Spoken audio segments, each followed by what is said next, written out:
지난주에 회당장 야이로가 자신의 체면을 다 내려놓고 예수님 앞에 엎드려 자신의 외동딸에게 손을 얹어 구원을 얻게 하소서 하는 장면을 살펴보았습니다.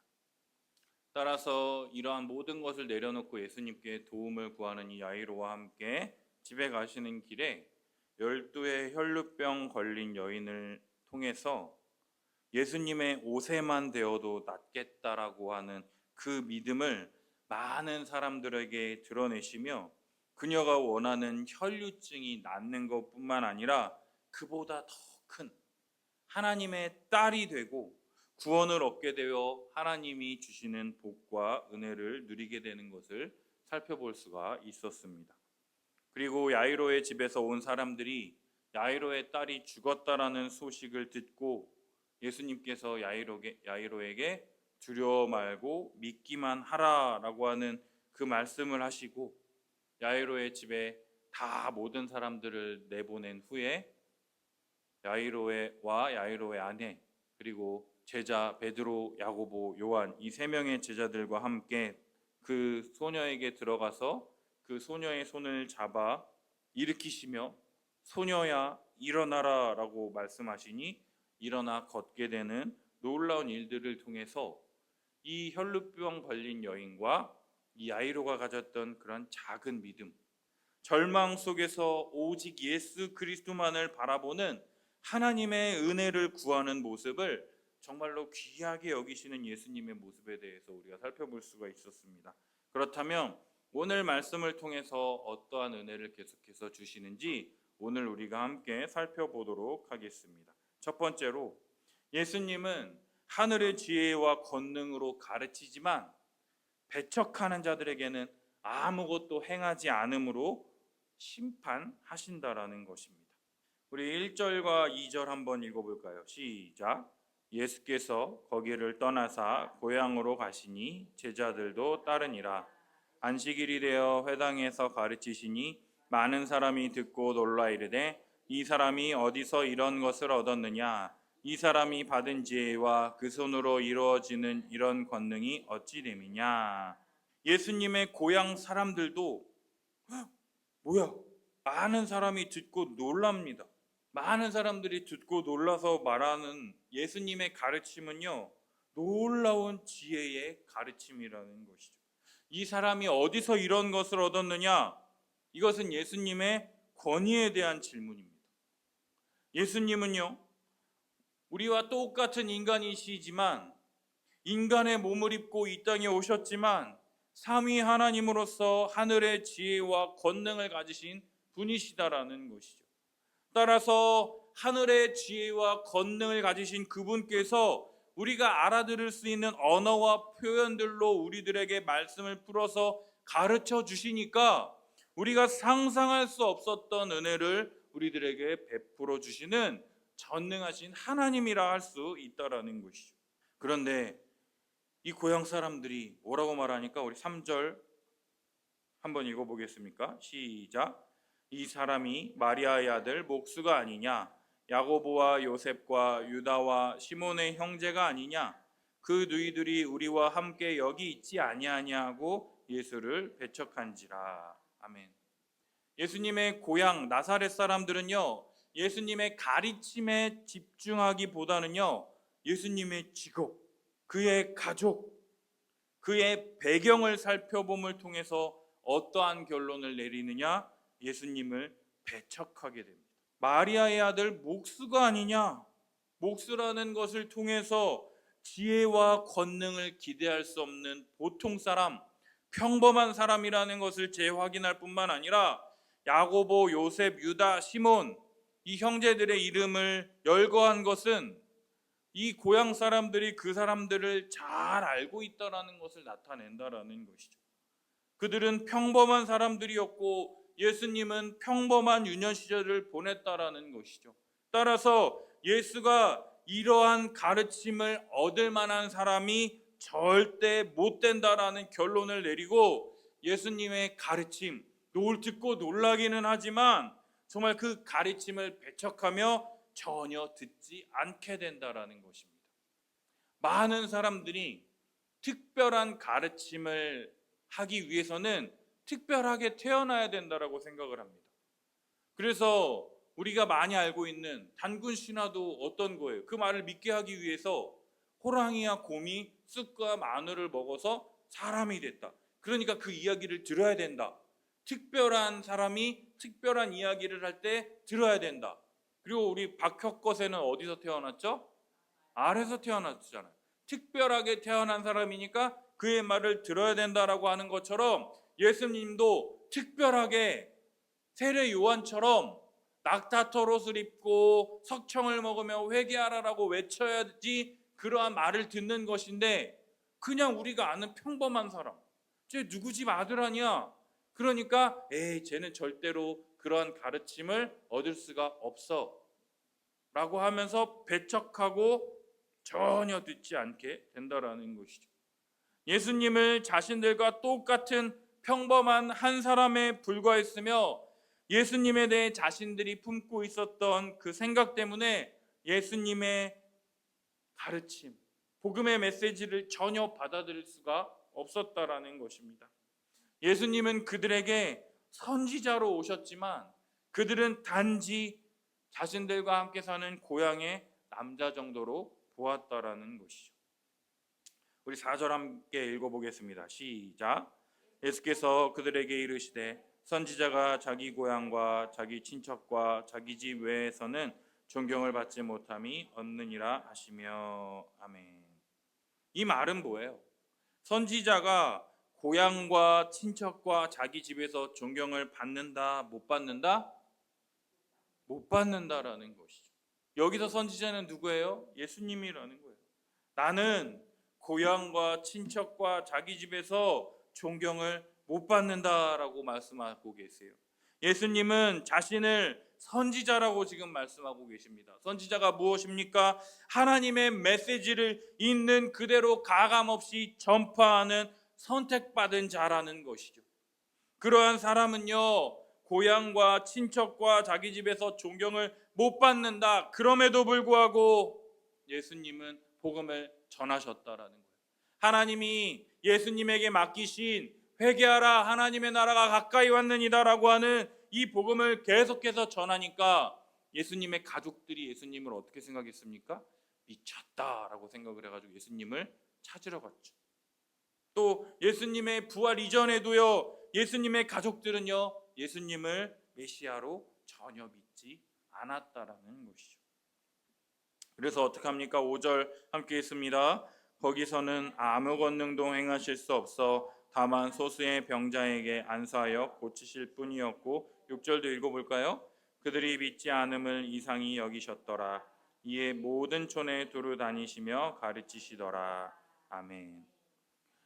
여러분, 우리 지난주에 살폈던 혈루증 걸린 여인이 예수님의 옷에 손만 대어서 자기에게서 능력이 나간 줄을 아셨던 그 예수님께서 아무 권능도 행하실 수 없었다라는 게 말이 됩니까? 예수님이 아무것도 행하실 수 없는 분이세요? 물 위를 걸어가시며 미친 바람이 부는 그 풍랑도 말씀으로 잔잔케 하시는 전능하신 하나님께서 아무것도 하실 수 없었다라는 것은요, 권능이 미치지 못한다. 그 말은 뭡니까? 믿음이 없는 자들에게는 아무런 영향을 미치지 못한다라는 것이 아니라 예수님께서 죽은 자도 일으켜 살리시는 그 하나님이시잖아요. 그럼에도 불구하고 예수님이 왜 아무것도 하실 수 없었느냐라는 것은 이 사람들의 불신앙 때문에 기적을 행하지 않기로 결정하셨다라는 거예요. 이 사람들이 믿지 않기 때문에 기적을 행하지 않기로 예수님이 마음 먹으셨다라는 거예요. 야이로와 혈루증 여인이 가졌던 그런 작은 믿음, 보잘것없는 믿음을 통해서 구원하시는 이 예수님께서 믿지 않음을 이상히 여기셨다라는 거예요. 왜요? 이거는 보고 믿을 수밖에 없는데, 얘네들이 왜 듣고 믿을 수밖에 없는데 왜 안 믿는 거지? 라고 하면서 얘네들한테 기적을 더 일으킨들, 믿지 않는 사람들이 기적을 보면 어떻게 생각하겠습니까? 그 기적만을 계속해서 이루어주길 바란다라는 것이죠. 예수님이 기적을 일으키러 이 세상에 오셨습니까? 예수님이 이 땅에 왜 오셨습니까? 우리의 죄의 문제를 해결하시기 위해서 오셨잖아요. 우리의 죄를 해결하심을 통해서 하나님 나라에 들어가기에 합당한 자, 구원 얻기에 합당한 자, 예수 그리스도를 옷 입어 예수 그리스도께 사랑받는 자처럼 하나님 앞에 나아갈 수 있도록 우리에게 은혜를 베풀어 주셨는데, 그것을 믿지 않고 배척하는 자들, 밀어내는 자들, 멀리하는 자들에게 기적을 행한다 한들 오해가 오해를 낳고 그들이 바라는 다른 메시아들만 계속해서 추구할 것이기 때문에 예수님께서는 그들이 바라는 대로 기적을 행하시기보다는 아무것도 행하지 않으심을 통해서 그들을 심판하시기로 선택하셨다라는 것입니다.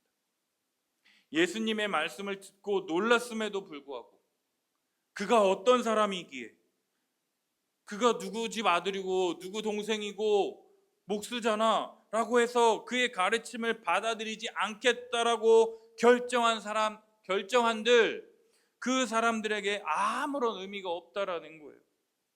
따라서 예수님은요, 자신의 말씀을 듣고 순종하려는 사람들을 찾아 다른 곳으로 계속해서 향하신다라는 것이죠.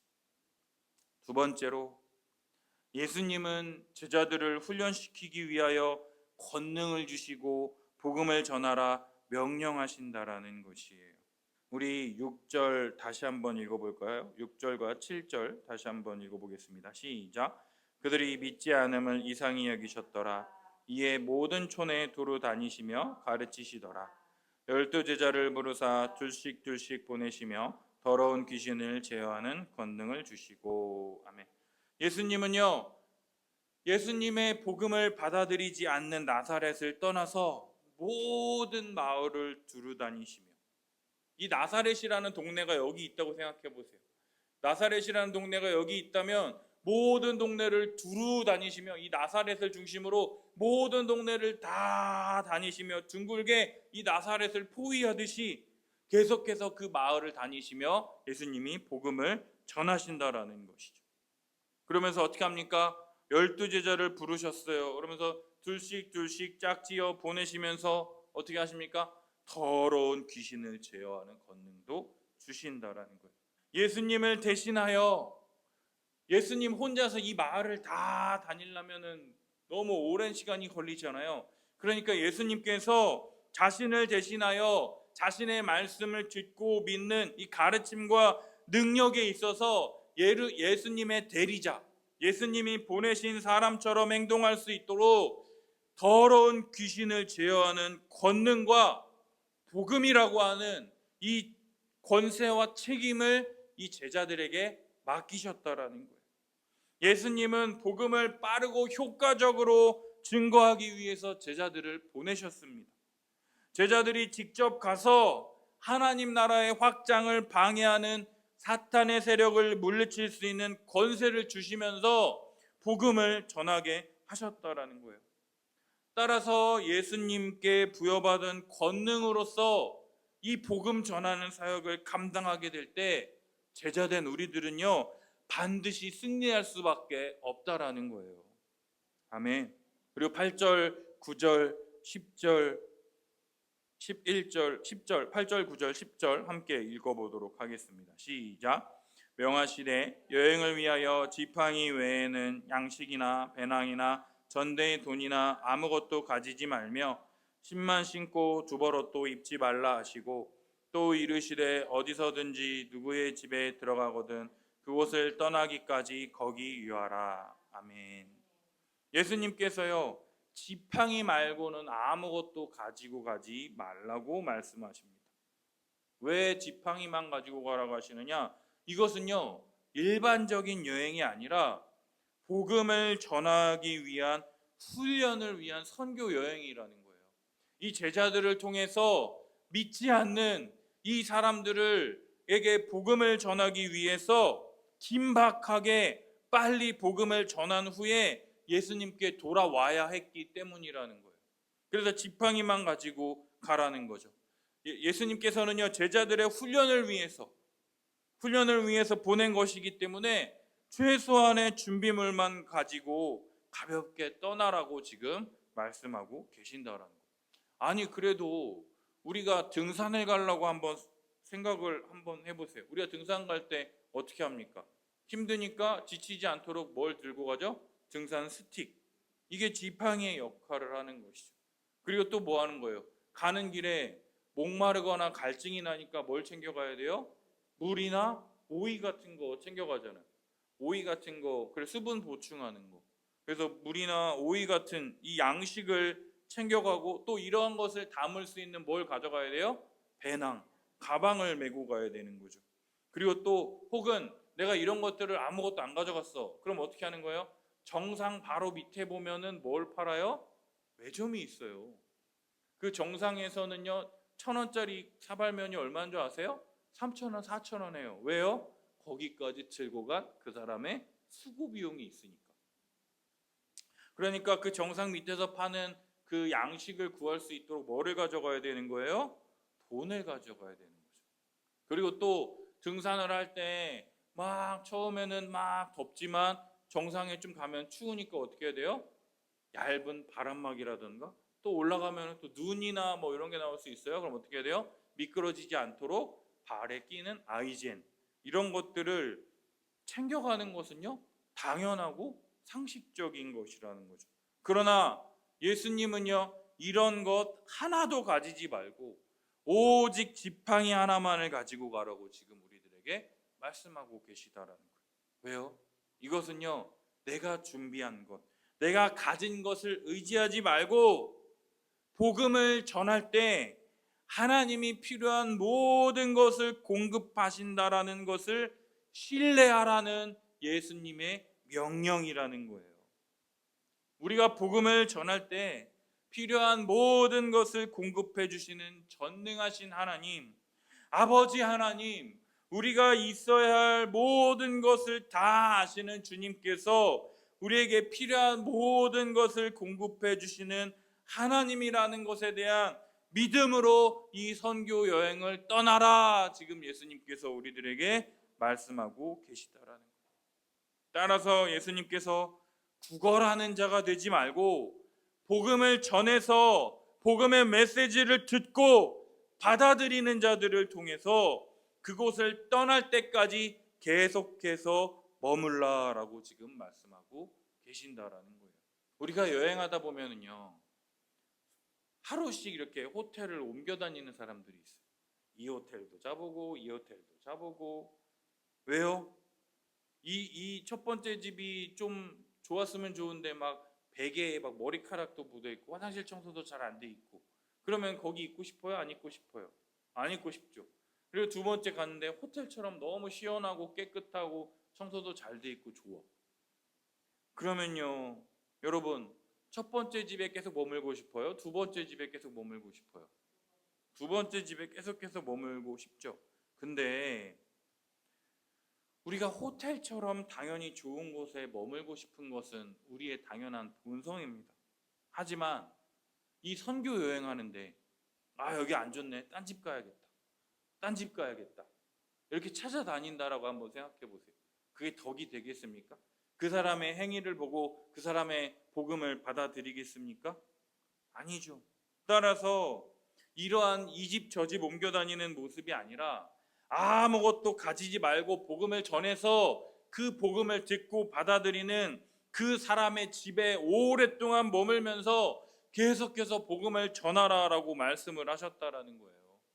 복음을 전하는 것이 중요한 것이지 네가 이 집 저 집 다니면서 체험하는 게 아니다라는 거예요. 복음을 전하기 위해서 정말로 귀신을 제어하는 권능까지 주시면서 이러한 이 역할을 누구를 대신해서? 예수님을 대신해서 맡기셨기 때문에 긴박하게 빨리 이 복음을 전해서 다시 예수님께 돌아와야 한다라는 것이죠.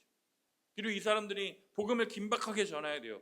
그러니까 한 집에 오랫동안 머물라 그랬어요. 오랫동안 머물라 그래도 얼마를 머물겠어요? 빨리 이 복음을 다 전하고 와야 될 거 아니에요. 긴박하게. 그러면 이 한 집에 오랫동안 있어도 그 주인에게 큰 부담이 되지 않을 것이다라는 것이. 따라서 제자들은 복음을 전하는 동안 다른 사람들의 도움이 필요하다라는 것을 경험하게 되기도 하고요. 유대 지역에 복음이 편만하게 전파되도록 노력했다라는 것이죠.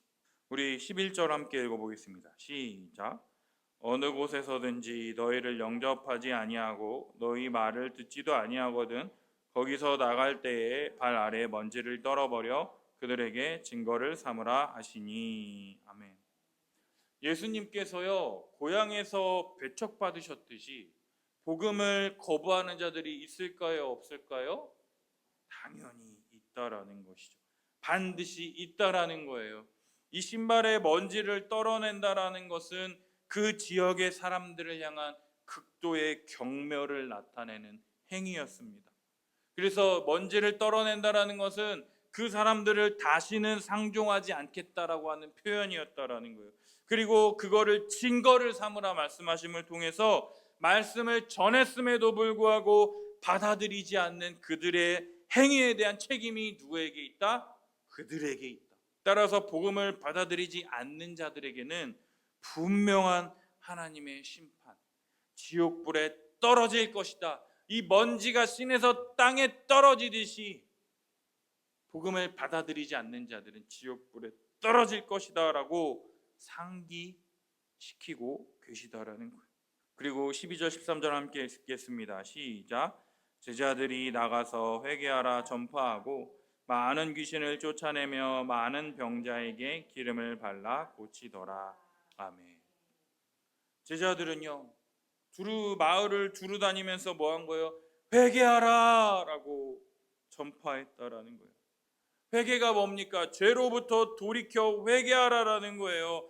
복음을 받아들임을 통해서 자신의 삶을 변화시키라는 것입니다.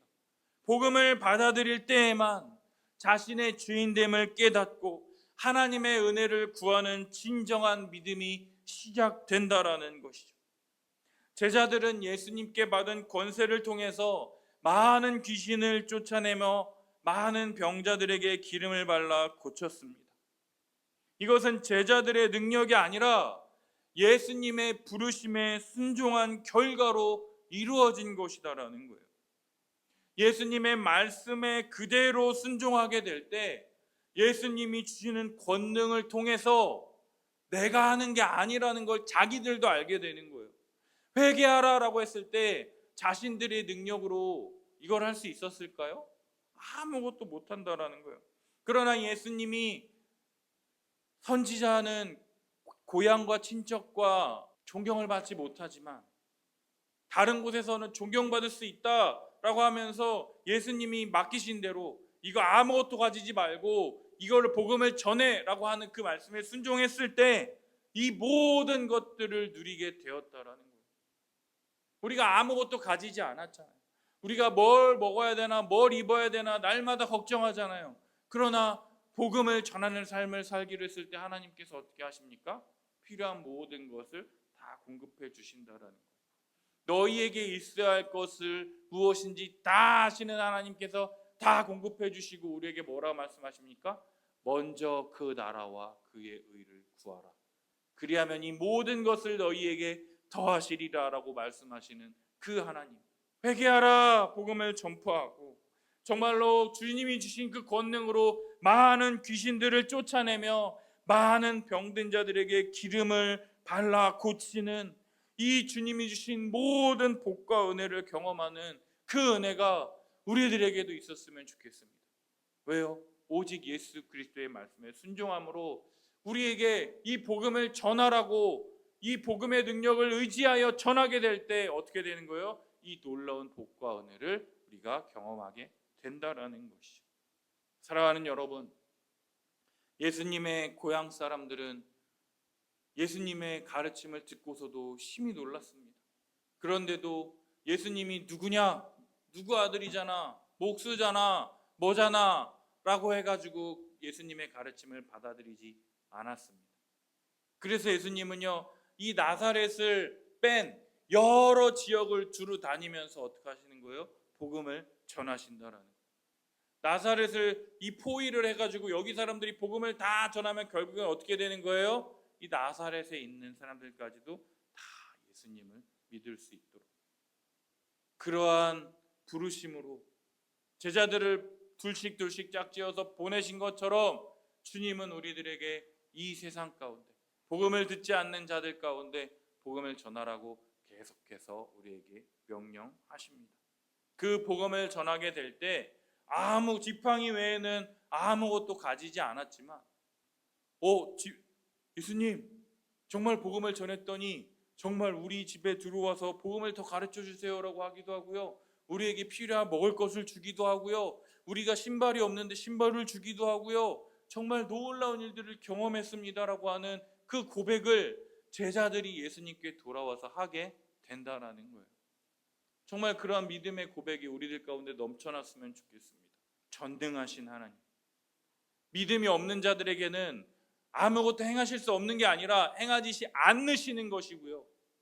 그러한 믿음을 갖고 순종하는 자들에게는 필요한 모든 것을 다 공급해 주시는 전능하신 하나님이라는 것을 믿으며 이번 한 주간도 주님께 감사하며 믿음으로 나아가는 우리 사랑하는 우리 성도님들이 되시기를 예수님의 이름으로 축복합니다.